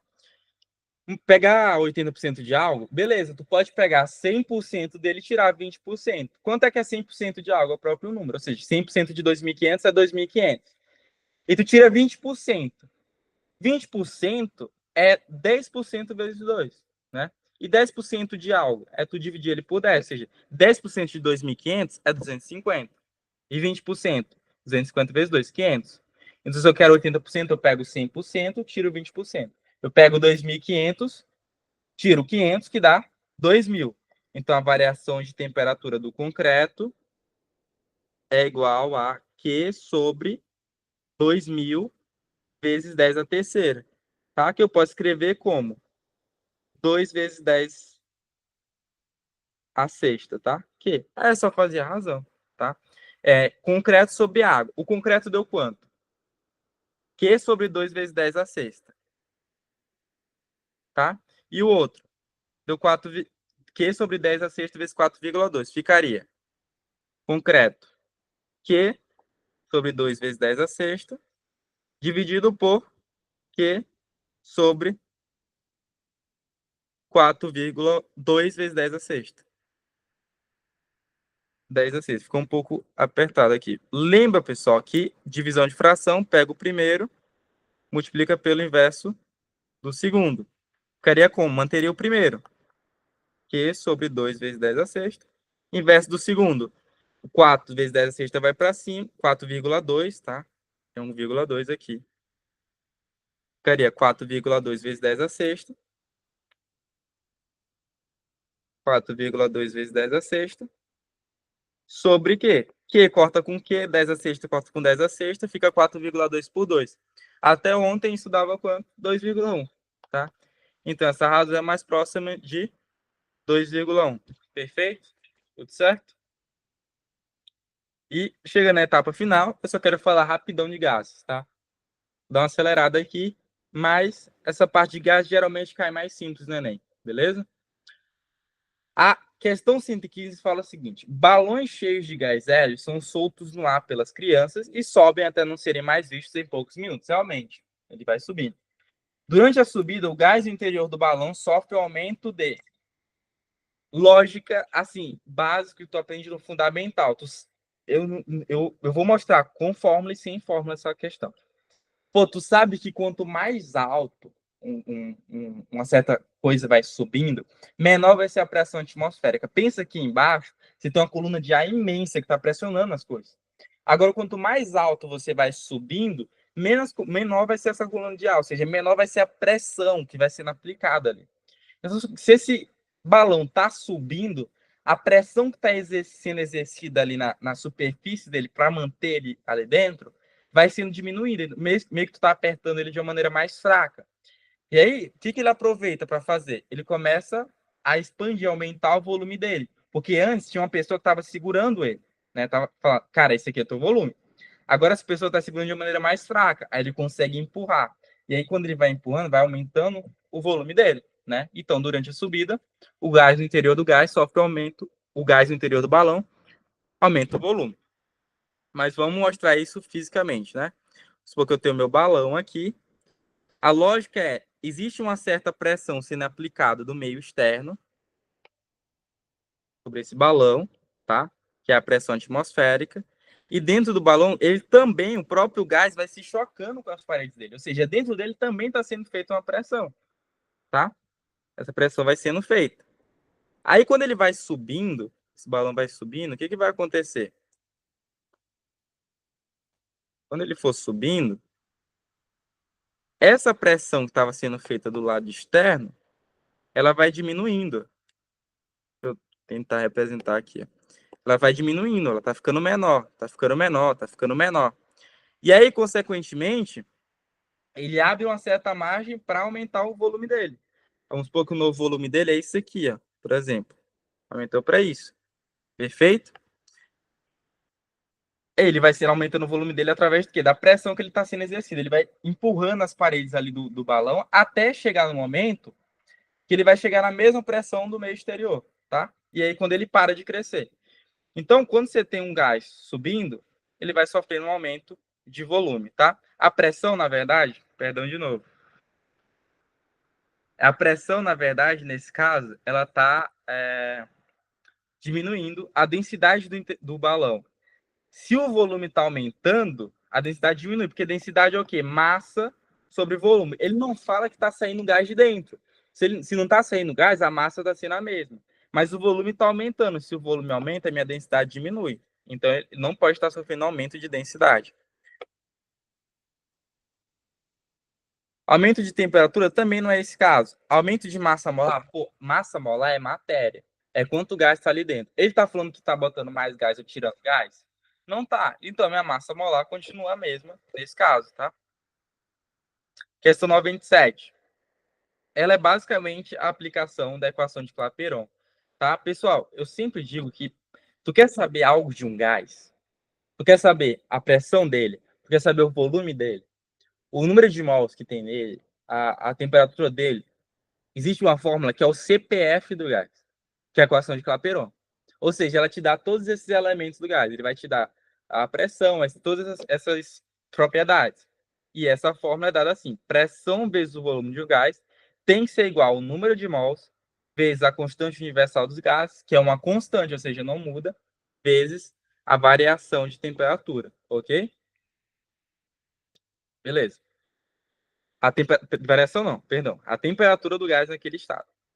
A questão fala o seguinte: de acordo com a Constituição Federal, é competência dos municípios, blá, blá, blá, blá. Vamos lá. No final ele fala o seguinte: suponha um frasco metálico de um aerossol de capacidade igual a 100 ml, contendo 0,1 mol de produtos gasosos, ou seja, me deu o número de mols, me deu o volume, temperatura ele me deu no momento da explosão. Considere R constante, ele me deu R também.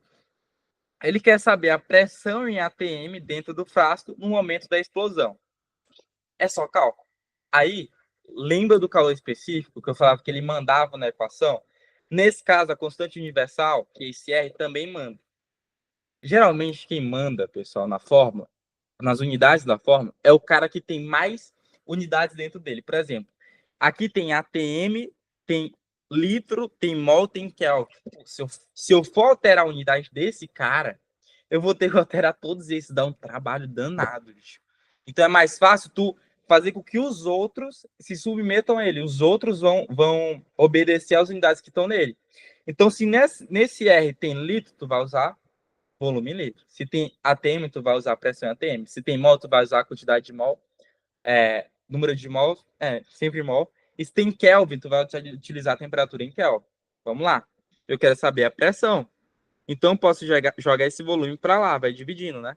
Eu fico que N vezes R vezes T sobre V dá minha pressão. Pressão é igual ao número de mols, 0,1. Constante universal, 0,082. Temperatura, 650. Aí tu bota e na hora da prova tu vai fazer um cálculo errado. Por quê? Aqui tá dando 650 graus Celsius. Mas olha aqui que a temperatura está em Kelvin, na constante. Então utilize em Kelvin. E lembra que a temperatura em Kelvin é sempre a temperatura em Celsius mais 273. Então, tu vai pegar esse 650, somar com 273, vai achar a temperatura em Kelvin, tá? Fica 650,273, 32179, 923, vezes 923, tá? E o volume?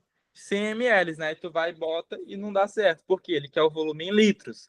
E 100 ml em litros é a mesma coisa que 0,1 litro, tá? Aí tu vê que pode cortar esse 0,1 com 0,1 e fica que a pressão é 0,082 vezes 923. Outra técnica de matemática. Eu não faria esse cálculo na hora da prova, porque eu percebo o seguinte: eu estou multiplicando 923 por 0,082. Se fosse 0,1 e o número aqui, seria o quanto? 0,1 seria 10%, né? Mas é 0,08, ou seja, eu estou multiplicando 923, estou pegando 8% de 923. Faz sentido isso? Então, pensa comigo. 8% de algo é tipo eu pegar 10% dele e tiro 2%. 10% de 923 é 92,3. Beleza? 92,3. Então, tu já sabe que não pode ser letra A, letra B. Letra E é muito baixo. Letra E é muito baixo. Porque 1% de 923 seria 9,23, né? E o 13 está bem próximo de 1%, mas eu quero 8%. Eu teria que pegar esse 92,3 e tirar 20%. Tipo, tirar 18. Vamos chutar 20. Né? É mais que 20%, mas vamos chutar 20. 92 menos 20 dá 72. Então tem que ter um valor entre 72 e 92. Qual é o único que tem? Letra C, 76. Perfeito? Claro que eu estou explicando o raciocínio, mas na hora da prova, em 5 segundos tu consegue fazer essa associação. Beleza? Última questão aqui de gases. Vamos lá. Questão Enem 2023. Caiu esse ano passado. Ó, o manual de um automóvel alerta sobre os cuidados em relação à pressão do ar no interior dos pneus. Recomenda-se que a pressão seja verificada com os pneus frios, a temperatura ambiente. Um motorista, desatento a essa informação, realizou uma viagem longa sobre o asfalto quente e, em seguida, verificou que a pressão no interior dos pneus, a P0, não era recomendada pelo fabricante. Falou, cara, não era para tu estar nessa pressão aí. Na ocasião, a temperatura dos pneus era T0. Após um longo período em repouso, se ele deixou o carro parado, eu imagino que vai ter um resfriamento, né? Porque antes, ele passou no asfalto quente, já esquentou, e além de ter o atrito do pneu com o solo, então estava na temperatura elevada. Ele ficou em repouso, foi esfriando. Os pneus do carro atingiram a temperatura ambiente T, perfeito. Durante o resfriamento, olha o que eu falei, não há alteração no volume do pneu, então o volume fica o mesmo. E na quantidade de ar no seu interior. Ou seja, o número de mols não muda, porque mols é matéria.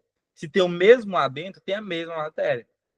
Considere o ar dos pneus como um gás perfeito. Durante o processo de resfriamento, os valores de pressão em relação à temperatura, pressão por temperatura, são representados pelo gráfico. Vamos lá. Primeiro de tudo, tu sabe, cara, que tu tem que ter um gráfico que a temperatura desse cara vai diminuir. Ou seja, o T0 tem que estar mais para a direita e o T mais para a esquerda. E todos eles fazem isso, então tu não consegue descartar nada a partir dessa informação, né? Aqui está indo de T para T0, de T para T0, de T para T0, de T0, perdão, de T0 para T, todos estão indo assim. Então não dá de descartar nenhum dessa maneira. Aí, falou de gás, falou de pressão, volume, análise de gás, cara. Análise de gás é a equação de Clapeyron, tá? Pressão vezes o volume, nRT. Olha o que fica constante. O número de mols ficou constante. Eu vou botar um cadeadozinho aqui. A constante fica constante? Óbvio. E o volume também ficou constante. Isso tudo ele falou na questão. Eu sei que a temperatura desse gás está diminuindo, ou seja, esse T vai diminuir. Pô, se essa temperatura diminui, se esse lado da equação tá caindo, pessoal, e isso se trata de uma igualdade, esse outro lado também tem que cair. E quem que vai diminuir dele? O volume não pode, porque o volume está travado. Tem que ser a pressão. Então a pressão vai caindo, beleza? E olha que elas são diretamente proporcionais, ou seja, se a temperatura diminuir 2 vezes, o volume, a pressão também vai diminuir 2 vezes, beleza? Tudo certo? Vamos lá. Eu tenho que buscar um gráfico que a minha pressão vai diminuir, eu sei disso. A letra D não pode ser, ó, tá falando que a pressão tá aumentando, tá indo para cima.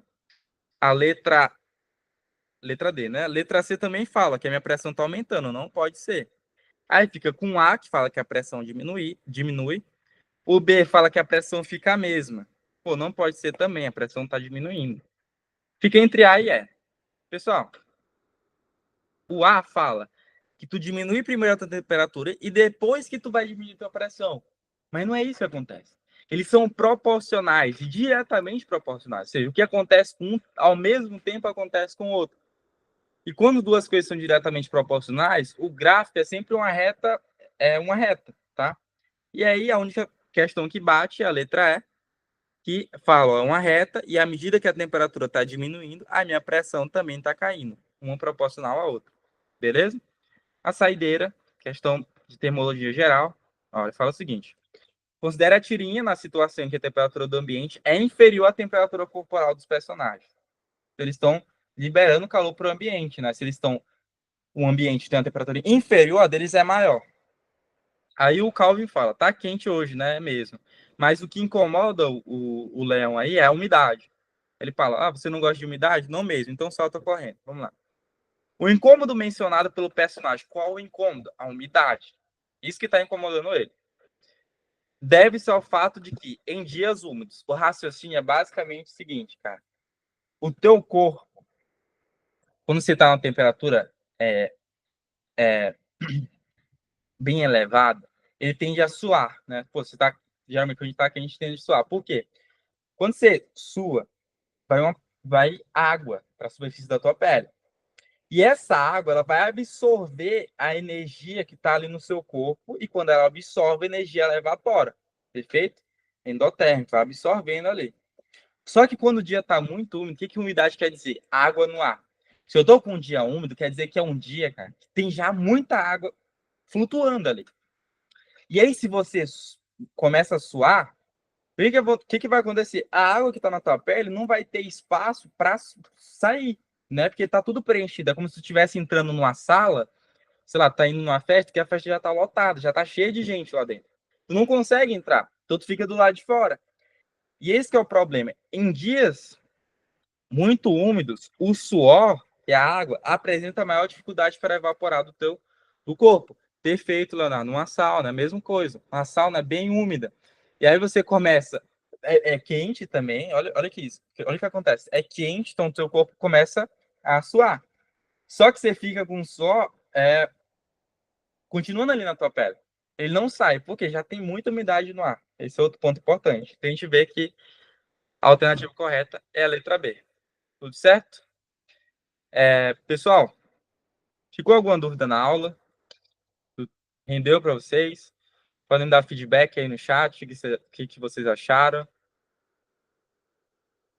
Gostaram? Tudo certo? Perfeito. Beleza. Então, depois eu vou disponibilizar a gravação, tá? Eu vou deixar por um tempo limitado. O que acontece? Quando a gente deixa a gravação por um tempo muito grande, a gente não assiste. Eu sei, porque eu sempre acompanhei isso também. Ah, o cara deixa a live durante muito tempo, eu falo, amanhã eu vejo, amanhã eu vejo, amanhã eu vejo. Aí nunca vejo. Então eu vou limitar um certo tempo, já vou dizer o prazo lá no grupo. Mas vocês que estão aqui presencialmente já viram tudo, né? Virtualmente, no caso. Então é isso. Muito obrigado pela atenção de vocês, né? Boa noite, bom final de semana e até a próxima. Qualquer coisa, podem contar comigo, beleza? Nosso próximo encontro vai ser de ondulatório. Valeu!